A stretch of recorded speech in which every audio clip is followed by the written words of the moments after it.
Hello and welcome to my Yu-Gi-Oh channel. Today we're looking at new cards which have been released within Yu-Gi-Oh! Go Rush Episode 5. Bear in mind these haven't all been officially released, these have just been shown within the anime. Psychic Kappa is a level 2 water attribute aqua type normal monster with 400 attack and 1000 defense. Kappa Avenger is the level 3 water attribute aqua type normal monster with 1200 attack and 900 defense. Kappa Rapper is a level 3 water attribute aqua type normal monster with 800 attack and 1300 defense.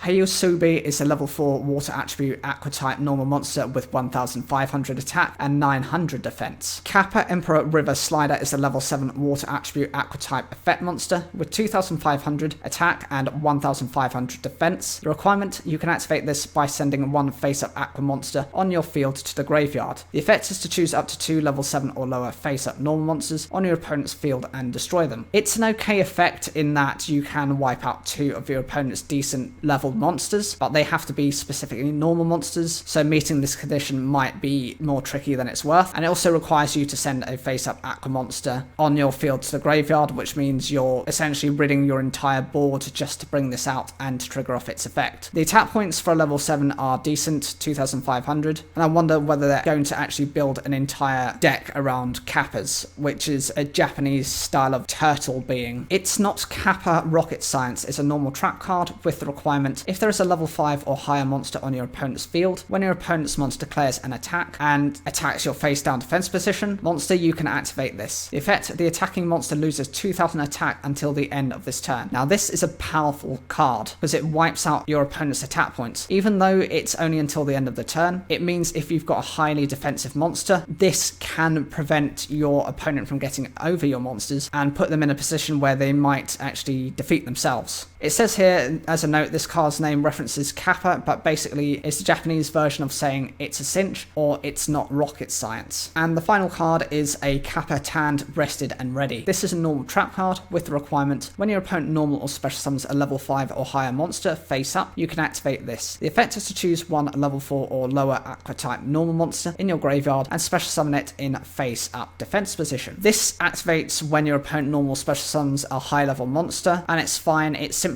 replaces a monster on your field, which means you can protect your life points that much longer. It's okay, but other than being like a mini version of Call of the Haunted for a defensive version, there's nothing particularly special about it. It says as the notes, Kurabushi here is referring to simultaneously sunbathing and letting a shell air dry. Overall, I don't think any of these cards are that impressive. I would say the trap card is actually quite decent because it doesn't have to be run specifically in this archetype of deck. It can be run in any defensive one. There is no requirement other than your opponent having a higher level monster. And I think the Kappa monster, the Emperor, is also quite decent for a level 5. Other than that, I think they're all very forgettable. I'd love to hear what your opinions are of this archetype and whether you'd like to see more support in the future down in the comments. And please make sure to watch the video in the end screen. It'll be another one of these episode reviews looking at some of the cards featured within that specific episode.